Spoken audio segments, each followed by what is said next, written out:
Better Sex Through Mindfulness, How Women Can Cultivate Desire. This book was written by Lori A. Brotto, Emily Nagoski, and was published by Greystone Books in 2008. This insightful 4-book analysis of better sex through mindfulness will enable you to really understand the negative effects that multitasking can have on human sexual desire and how awareness can remove the obstacles to a healthy and fulfilling sex life. The authors suggest that learning to focus on the body can have a profound liberating impact on our sexual desire, as well as helping reduce and even prevent depression. They also explain how listening to our physical sensations can help relieve any pain we might experience during sex. The key to really enjoying sex, they say, is meditation and awareness. Before we move on to our analysis, let's find out a little about the authors. Lori A. Brotto has a PhD in clinical psychology from the University of British Columbia, UBC, and her research since she graduated has been focused on the psychophysiological aspects of sexual arousal in women diagnosed with sexual dysfunction. Her psychology internship at the University of Washington, UW, covered the use of cognitive behavioral therapy for mood, anxiety, substance abuse, and psychotic disorders. She then became director of UBC's Sexual Health Laboratory and Women's Health Research Institute. Emily Nagoski is a sex educator and researcher. She is currently the director of wellness education at Smith College, where she teaches a course on female sexuality. She began her work as a sex educator at the University of Delaware and went on to complete an MA in counseling and a PhD in health behavior from Indiana University, for which she did her clinical and research training from the Kinsey Institute. And now let's get into our analysis, starting with the first important point. Multitasking is an enormous source of stress that can lead to the loss of sexual desire. We live in a fast-paced world that doesn't wait, slow down, or stop for anyone. Nowadays, it has become normal never to have a moment's peace, a break, or to experience an idle moment. Most days, most of us are overwhelmed with commitments, responsibilities, and to-do lists, and we are often required to perform more than one task at a time. We have become used to thinking that doing more than one task at a time will leave us more free time later, but the reality is that multitasking is not good for us. We switch quickly from one job to another, and this leads us to experience high levels of stress which, if allowed to go on for too long, can seriously compromise our health. Amid all this chaos, sex undeniably takes a back seat, and in most cases, this results in gradual loss of sexual desire. Having so many things to do, our time is spent dwelling on the past, deluding ourselves that reminiscing could somehow change the course of past events. When we are not lost in the past, our thoughts wander off to planning for the future, trying desperately to predict any possible problems that could arise in an attempt to avoid disappointment of any kind. We struggle to live in the present and focus on the events happening here and now. This lack of focus also applies to sex and means we get distracted very easily, which gets in the way of us paying attention to signals that could potentially activate our sexual response. Although most of our daily lives are affected by countless hurdles, big and small, some people, especially women, are more sensitive than others to the stress caused by this juggling act and are more likely to suffer from depression and pain during sexual intercourse. What makes women different from men are their beliefs about sex. But what exactly does this mean? The authors aim to help us understand that, for example, those who think that the only reason to have sex is to make a baby and who think of sex as something that does not amuse or excite are very likely to struggle to enjoy it. In the same way, those who think of sex as a way to communicate with their partner intimately and to show their love, as well as strengthen their bond, will rarely find reasons or excuses not to enjoy or deprive themselves of it. These beliefs are largely based on the way we were educated about sex, where that education took place, and how much we actually know about it. In an ideal world, sex education should be taught at school by experts and then supported at home by parents. Unfortunately, this only happens in rare cases. Receiving proper sex education would probably make people want to wait until they are a bit older before becoming sexually active and to go into it with their eyes open. They would be much more aware of the risks, both when it comes to sexually transmitted diseases and unwanted pregnancies. They would also have a better understanding of the menstrual cycle and the problems it can cause. Unfortunately, many people's approach to sex tends to glorify abstinence, aims to scare kids, and generally tends to oversimplify the whole act without considering the wide variety of preferences and experiences real people have in real life.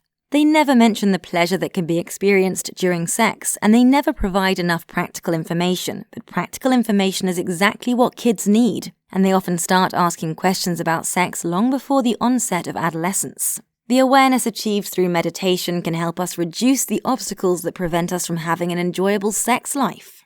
As well as stress, depression, and one's beliefs about sex, there are other factors that can affect the frequency with which we have sex, some of which promote it while others discourage it. All these factors together form what the author defines as the dual control model of sexual response. These factors are called dual because they act on two different fronts, but they both have the ability to control and then determine the type of sexual response that each individual will have towards a particular sexual act, whether it be full sex, just foreplay, or something else. The factors that promote the creation of sexual situations are called facilitators, which can be pleasant smells, aspects of our surroundings that help us relax, and the level of excitement we can achieve. The obstacles that we may encounter on our way to achieving pleasure, on the other hand, are called barriers, and they could be the worry or anxiety we feel about sex, the tendency to get distracted despite feeling aroused, and the need for certain things to be present for us to feel ready to give ourselves completely in the moment.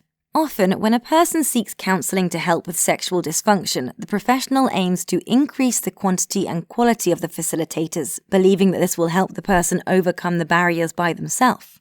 The authors argue, however, that what is required is the exact opposite. They find it much more useful and effective to deal with the barriers that prevent us from enjoying sex. They believe that finding strategies to weaken those barriers and eventually get rid of them altogether can help quickly rekindle our sexual desire and help keep it high going forward.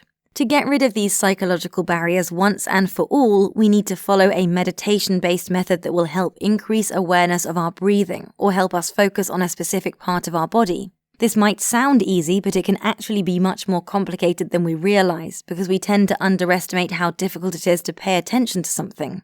Our world moves too fast for us to be present in mind and body 100% all the time. For this practice to be effective, we must learn to perceive even the slightest sensations we feel in our body without judging them or being distracted by something else. This is the only way for us to be fully present during sex and therefore to truly enjoy it. Self-awareness develops in 3 different phases. During the first phase, we pay attention to what we feel on a purely physical level when we make contact with something or someone, listening to how our breathing changes, feeling the various physical sensations on our body, and noting how we perceive these changes. In the second phase, we increase our awareness by considering how we normally react physically to the thing or person, and how the way we experience it changes when we bring our full awareness to what we feel. Finally, during the third phase, we take the time to think about how this exercise of concentration, observation, and investigation of what we feel can help us in actual sexual experiences. Concentrating on the physical body and what we feel can be the key to unlocking our sexual desire. In addition to meditation, the authors explain that the key to unlocking our sexual desire is understanding how sexual response works. It is a cycle that goes through the same phases each time it is triggered. Understanding the sexual response cycle can be helpful in reminding women, especially those in long-term relationships, that it is normal to feel a lack of desire when sex is initiated. But if they can let themselves relax into it, they can experience pleasure as the sexual response cycle evolves. There are essentially 2 components that can help with this: a relaxed environment, perhaps with some music, and the facilitators mentioned earlier, which mean the right stimuli, including nice smells and tactile stimuli such as caresses, hugs, and passionate kisses. First, you feel excitement, a shiver down your spine and goosebumps from the other person's touch, and those stimuli trigger desire. It doesn't work the other way around. So we can say that the cycle begins from an almost neutral stance towards sex, which leads to excitement as a result of the appropriate context and stimuli. This excitement turns into desire, and as time passes and the pleasurable feelings increase, so does your arousal, which eventually leads to orgasm.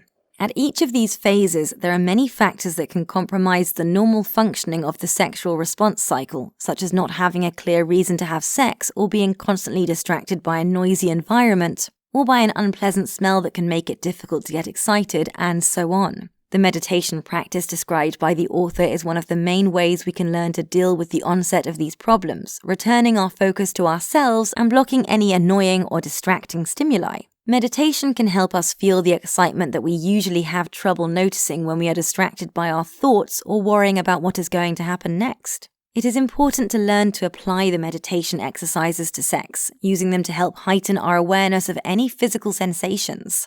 There are a few tricks we can use to help with this, such as sexual fantasies, vibrators, and porn. At least once in their lives, everyone will have imagined or dreamt about a scenario that sparked their arousal, either with someone they find attractive or by fantasizing about real-life scenarios that are almost impossible to recreate. Unlike when we are dreaming, we can bring these fantasies to life, have control over them, and use them to increase our excitement and desire.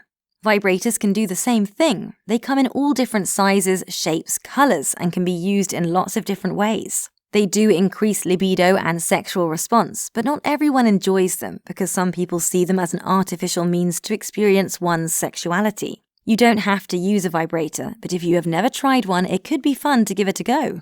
Finally, erotic material, such as films or books, which can help us connect to our innermost desire, to what we might call our forbidden sexuality, are a great way to increase desire. Many women are amazed at how much their body reacts to these stimuli, but these reactions are completely natural. Some women, on the other hand, can be indifferent to these kinds of stimuli. It is important not to confuse erotica with pornography, which too often shows the male point of view. Porn tends to focus on penetration, and its only purpose is to cause sexual arousal. In erotica, there is a plot, a story, dialogues, and flirting between characters which we identify with, which is why women tend to enjoy it more than men. Meditation can help reduce depression. Each of us has felt sad, dejected, or heartbroken at least once, and these feelings are common and normal. We can't always be happy and at our best. However, the real problems come when these feelings don't go away, when they turn into despair and then into depression. Generally, depression makes a person feel tired and demotivated, and they find it difficult to pay attention to what is happening around them and to make decisions. People who experience depression come to lose interest even in things they used to enjoy very much, such as going out with friends, going to the cinema, or playing sports. In most cases, depression also affects a person's desire to have sex. Even if someone used to enjoy it, wanted it often, and created many opportunities to enact their sexual fantasies with a partner, sometimes the sadness is so great and unbearable that it becomes too difficult to think about anything else. Depression, therefore, leads towards a state of apathy, which means a person is no longer able to experience the emotions that were so familiar before. They no longer feel any emotions for anything or anyone. They simply don't care anymore. Obviously, in this condition, it is difficult to find reasons to want to have sex, which means that sex tends to dwindle until it becomes virtually non-existent. Sometimes a person might try just to see if anything has changed. Once they realize that not only can they not become aroused, but that all it does is put greater focus on the feeling of despair, they fall back into depression and apathy, perpetuating this cycle indefinitely without being able to get out of it. It has not yet been established with certainty whether it is the depression itself that leads to the gradual disappearance of sexual desire or not having valid reasons to have sex that leads people to feel depressed. The authors say that in most cases the relationship between the two goes both ways. One feeds the other in its own way, and this is another reason why the cycle is so hard to break. Again, however much meditation and self-awareness can be of help, we need to practice increasing our awareness of what we feel. For meditation to be effective, two things are required: awareness of our breath and bodily sensations, and a non-judgmental approach to what we feel. We must simply observe. Accepting everything we feel rather than rejecting it helps decrease the typical rumination of negative thoughts that feed depression, as well as reducing the frequent worries that plague us.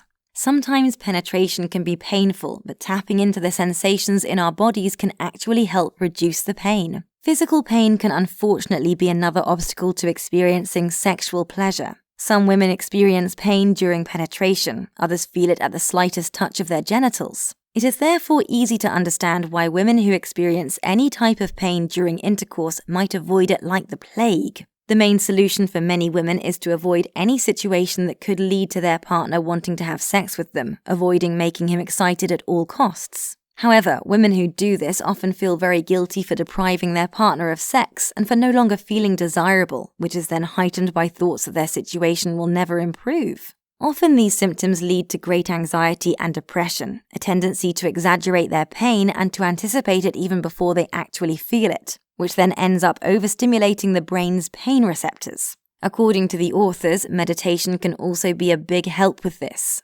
Since their meditation technique involves focusing on physical sensations, you might be wondering how it can possibly help. How can focusing on our pain help it get better? Shouldn't it be the other way around? Does this really work? The authors assure us that by focusing on any pain we feel anywhere in our body, not just in our genitals, we can learn to observe and analyze it as if we were looking at it from the outside. Observing pain without judgment can help us to gradually neutralize it, and we can apply this technique to any pain we experience during sexual intercourse. It must be taken step by step, without rushing. Maybe start by trying to keep your arm in the air for a few minutes and focusing on the pain that increases as time passes, the more it sharpens and spreads to your shoulder and your back. It makes you think carefully about what causes pain or awakens the suffering in that particular area. Then you can gradually move on to touching the point where you feel the pain in your private parts for a few seconds, stopping and starting again several times, agreeing to feel that pain and welcoming it with a different name. The authors suggest calling it something like a very strong physical sensation.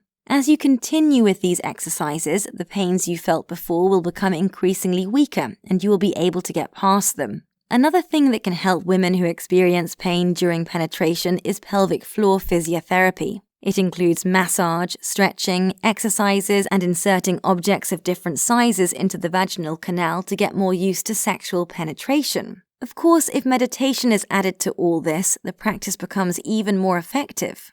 In this phase, it is important not to judge what you are doing because judging the technique will nullify its beneficial effect. Of course, the first few times it is bound to be a bit embarrassing, or you might think it's useless, but by keeping an open mind, you will feel liberated, and it won't take long for you to see some results. Finally, take some time to look at your anxious, depressed, and tragic thoughts. Try to replace them with more rational ones so as not to cause further anguish. This will help gradually restore your sexual desire, leaving your mind free to focus on the other person's touch and the lovely feelings you experience, which will take your mind off any pain. Meditation and awareness are the most effective tools we have to be able to really enjoy sex. There is no point in trying out brightly colored vibrators, imaginative sexual positions, or erotic books if we fail to accept what our body is trying to tell us.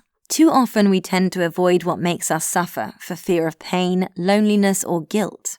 Knowing how to tune your mind and body into these unpleasant sensations is actually the key to reducing them and to avoiding the onset of further anxiety. Above all, knowing how to stop judging, to accept and to explore these feelings is what really makes the difference. The absence of judgment sets us free and gives us the strength to overcome our fears and insecurities.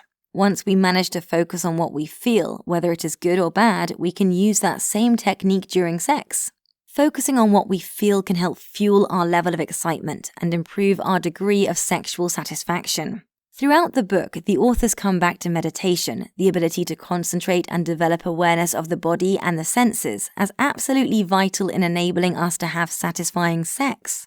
How can we focus on what we feel when we are thinking about what we're going to make for dinner, a lesson we did not understand, or when the electricity bill is due?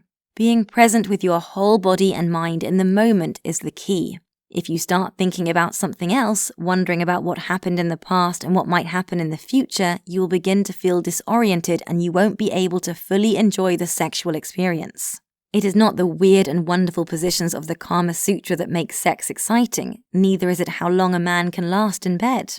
Yes, okay, these things can help, but unless you are able to experience pleasure during intercourse, then none of the rest matters.